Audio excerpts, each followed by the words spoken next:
গত কয়েক সপ্তাহ ধরে রাজধানীর ফিলিং স্টেশনগুলোতে তীব্র গ্যাস সংকট থাকলেও পরিস্থিতির উন্নতি কিন্তু হতে শুরু করেছে। পাম্পের কর্মীরা জানিয়েছেন গ্যাসের চাপ বাড়ায় কমেছে যানবাহনের অপেক্ষা। এ নিয়ে আরও জানাতে মগবাজার থেকে আমাদের সঙ্গে যুক্ত হচ্ছেন মাহবুব হাসান রিপন। রিপন, গ্যাসের সংকট কতটা কেটেছে, চাহিদার কতটুকু পূরণ করতে পারছে ফিলিং স্টেশনগুলো, চাপ কেমন দেখছেন? আরিফিন, আমি এই মুহূর্তে মগবাজারে রয়েছে। মগবাজারে আনুদ্বীপ সিএনজি ফিলিং স্টেশন, ঢাকা শহরে যে কয়টি ফিলিং স্টেশন, বড় ফিলিং স্টেশন রয়েছে তাদের মধ্যে একটি।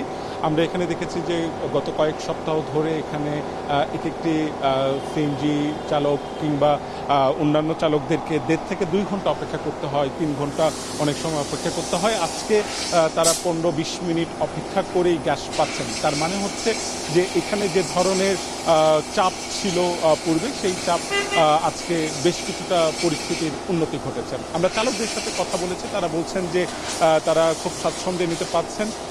11টা পর্যন্ত দেখা গিয়েছে যে এখানে গ্যাসের যে চাপ ছিল সেটি 180 থেকে 200 PSI পর্যন্ত ছিল, সেটা এখন অনেক নিচে নেমে এসেছে 11টার পরবর্তী সময়টাতে, অর্থাৎ গ্যাসের চাপ কিছুটা কমেছে। এই কারণে আগে যেখানে 400 থেকে 500 টাকার সিএনজি নিতে পারছিলেন, জ্বালানি নিতে পারছিলেন চালকরা, সেখানে এখন তারা নিতে পারছেন 200 থেকে 300 টাকার ভেতর। তারপরও তারা স্বস্তি প্রকাশ করছেন, যেহেতু বেশিক্ষণ সময় ধরে তাদেরকে অপেক্ষা করতে হচ্ছে না, এই কারণে তারা স্বস্তি প্রকাশ করছেন।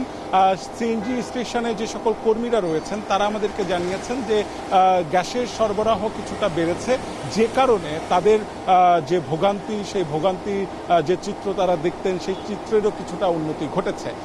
এটির মূল কারণটা হচ্ছে, আপনি জানেন যে 21 জুলাই মহেশখালীতে সিএনজি টার্মিনাল, এলএনজি ভাসমান যে টার্মিনালটি ছিল সেটিতে অগ্নিকাণ্ডের ঘটনা ঘটে। এরপরে বেশ 2টি বয়লার বন্ধ হয়ে যায়। এর একটি বয়লার সচলীকরণের উদ্যোগ নেওয়া হয়েছে গতকাল বুধবার, এবং সেই বয়লার সচলীকরণের কারণে কিছুটা গ্যাসের সরবরাহ বেড়েছে। এই গ্যাসের সরবরাহ বাড়ার কারণে মাঠ পর্যায়ে এই যে ফিলিং স্টেশনগুলো, সেখানে কিছুটা উন্নতি আমরা দেখেছি। এবং এই চিত্রটা আমরা ঢাকা শহরের অন্যান্য যে ফিলিং স্টেশন ছিল আমরা সেখানেও দেখেছি যে একই ধরনের চিত্র, অর্থাৎ ঢাকা শহরের অন্যান্য ফিলিং স্টেশনগুলোতেও গ্যাসের যে চাপ, মানে গ্যাস নেওয়ার যে প্রবণতা, সেই প্রবণতাটা অনেক বেশি নিয়ন্ত্রণে এসেছে। মানুষের ভোগান্তি অনেক বেশি কমে এসেছে এবং কম সময়ের মধ্যেই তারা এটি পাচ্ছেন। এবং আমরা সংশ্লিষ্ট তিতাস এবং পেট্রোবাংলার সাথে আমরা কথা বলেছি, তারা বলছেন যে আর কিছুদিনের মধ্যেই এলএনজি টার্মিনাল মহেশখালীতে যেটি অবস্থিত, সেই এলএনজি টার্মিনাল পুরোদমে কাজ শুরু করবে এবং সেখানে যে সরবরাহ রয়েছে সেই সরবরাহ ঘাটতিটা কমিয়ে আনা সম্ভব হবে। যখন সরবরাহ ঘাটতিটা কমিয়ে আনতে পারবে তারা, তখন পুরোদমে গ্যাস সরবরাহ নিশ্চিত করতে পারবে বলে তারা আমাদেরকে জানিয়েছে। এই ছিল আমার কাছে গ্যাস সংকটের সবশেষ চিত্র। আরিফিন। মাহবুব হাসান রিপন আমাদের সঙ্গে মগবাজার থেকে যুক্ত হয়েছিলেন। ফিলিং স্টেশনগুলোতে গ্যাস সরবরাহ পরিস্থিতির যে উন্নতি হয়েছে ঢাকায়, সে বিষয়টা আমরা জানছিলাম। আমরা একটু চট্টগ্রামে এবং ব্রাহ্মণবাড়িয়াতে যেতে চাই। মহেশখালীতে যে ভাসমান এলএনজি টার্মিনালের কারিগরি ত্রুটি, তার উল্লেখযোগ্য অংশ মেরামত করা 170 মিলিয়ন ঘনফুট গ্যাস পাইপলাইনে যুক্ত হয়েছে। বাসাবাড়ি এবং ফিলিং স্টেশনগুলোতে গ্যাস সরবরাহ স্বাভাবিক হয়েছে চট্টগ্রামে, কিন্তু ব্রাহ্মণবাড়িয়াতে বিসিক শিল্প নগরীতে উৎপাদন অর্ধেকে নেমেছে।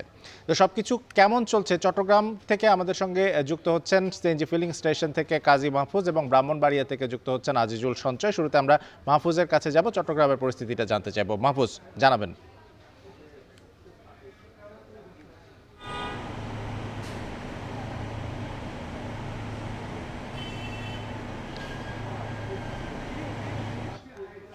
মাহফুজ গেল 10-12 দিন ধরে গ্যাসের তীব্র সংকটের কারণে যে অচল অবস্থা তৈরি হয়েছিল সেটি এখন বলা যায় অনেকটাই কমে আসতে শুরু করেছে। আমরা দেখতে পাচ্ছি গেল রাত থেকে বাসাবাড়ি থেকে শুরু করে ফিলিং স্টেশন সব জায়গাতে কিন্তু গ্যাসের সরবরাহ বেড়েছে, ফলে যে কদিন ভোগান্তিতে ছিল, মানুষ অস্বস্তিতে ছিল, সেটি অনেকটা কমে এখন স্বস্তি ফিরেছে বন্দর নগরীতে। আমরা এই মুহূর্তে যে ফিলিং স্টেশনে রয়েছে সেখানে কিন্তু গেল রাত থেকে নিরবিচ্ছিন্নভাবে গ্যাস সরবরাহ করা হচ্ছে। চালকদের যে আক্ষেপ ছিল যে ঘন্টার পর ঘন্টা অপেক্ষা করে, সেটি কিন্তু এখন নেই। 10-15 মিনিটের মধ্যেই তারা গ্যাস পাচ্ছেন এবং তারা যতটুকু গ্যাস চাচ্ছেন ততটুকুই কিন্তু তাদেরকে গ্যাস সরবরাহ করা হচ্ছে এই ফিলিং স্টেশনগুলো থেকে। ঘন্টার পর ঘন্টা কিংবা কয়েক কিলোমিটার যে অপেক্ষা করার দৃশ্য আমরা গত কয়েকদিন ধরে দেখিয়েছিলাম, সেটি কিন্তু এখন একেবারেই নেই। এক্ষেত্রে আমরা একটু আগেই চট্টগ্রামের কর্ণফুলী গ্যাস ডিস্ট্রিবিউশন কোম্পানি লিমিটেডের ডিস্ট্রিবিউশন বিভাগের যিনি দায়িত্বে আছেন তার সাথে কথা বলেছি। তিনি জানিয়েছেন যে গতকালকের চাইতে আজকে এলএনজি টার্মিনালের অবস্থা স্বাভাবিক হতে থাকায় মূলত 170 মিলিয়ন ঘনফুট গ্যাস সরবরাহ বেড়েছে, যা জাতীয় গ্রিডে যুক্ত হয়ে তার প্রভাবটি কিন্তু চট্টগ্রামের এই বাসাবাড়ি থেকে শুরু করে ফিলিং স্টেশন, বিদ্যুৎ কেন্দ্র এবং শিল্প খাত সব জায়গায় পড়েছে। এবং তারা বলছেন যদি এই অবস্থা আরও স্বাভাবিক হতে হয়তো কয়েকদিন সময় লাগতে পারে, সেক্ষেত্রে এই যে খানিকটা সংকট রয়েছে সেটিও পুরোপুরি কেটে যাবে।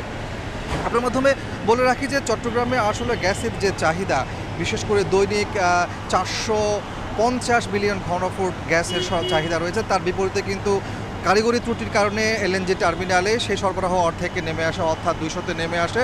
তার প্রভাবটি কিন্তু আমরা দেখেছি সব সেক্টরে পড়েছিল।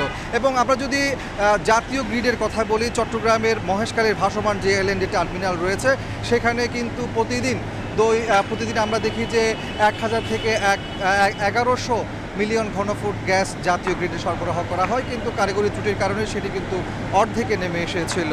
তো সেই জায়গাতে এখন স্বাভাবিক হতে শুরু করেছে এবং মানুষের যে ভোগান্তি সেটিও কমে আসতে শুরু করেছে।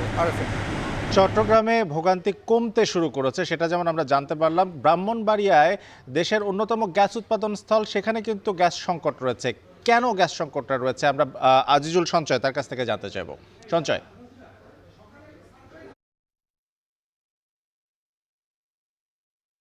শিল্পনগরীতে আমি এখন আছি। এখানে প্রায় 68টির মতো কারখানা রয়েছে, তার মধ্যে 24টি কারখানা যেগুলো আসলে একেবারে গ্যাস ভিত্তিক কারখানা, গ্যাস ছাড়া এখানে উৎপাদন একেবারে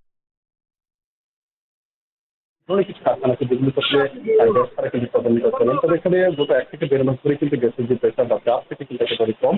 আমরা এখনকার যারা মালিক আছেন, কারখানা মালিক তাদের সঙ্গে কথা বলেছিলেন, তারা বলছেন যে প্রতিদিন এখন তারা 3 থেকে 4 পিএসএ পর্যন্ত চাপে গ্যাস পাচ্ছেন। যদিও তাদের উৎপাদন স্বাভাবিক রাখতে গেলে 15 থেকে 16 পিএসএ পর্যন্ত চাপে গ্যাস প্রয়োজন হয় এবং এই পরিমাণ তারা গ্যাসের চাপ না পাওয়ার কারণে তাদের যে উৎপাদন কার্যক্রম সেটি কিন্তু ব্যাহত হচ্ছে। বিশেষ করে যে সিলিকেট বা সাবান যে কারখানা, এই কারখানাগুলোতে প্রায় 50% পর্যন্ত উৎপাদন কমে গিয়েছে। এছাড়া খাদ্য সামগ্রী কারখানাগুলোতেও কিন্তু 25 থেকে 30% পর্যন্ত উৎপাদন কমেছে বলে আমরা তাদের কাছ থেকে তথ্য পেয়েছি।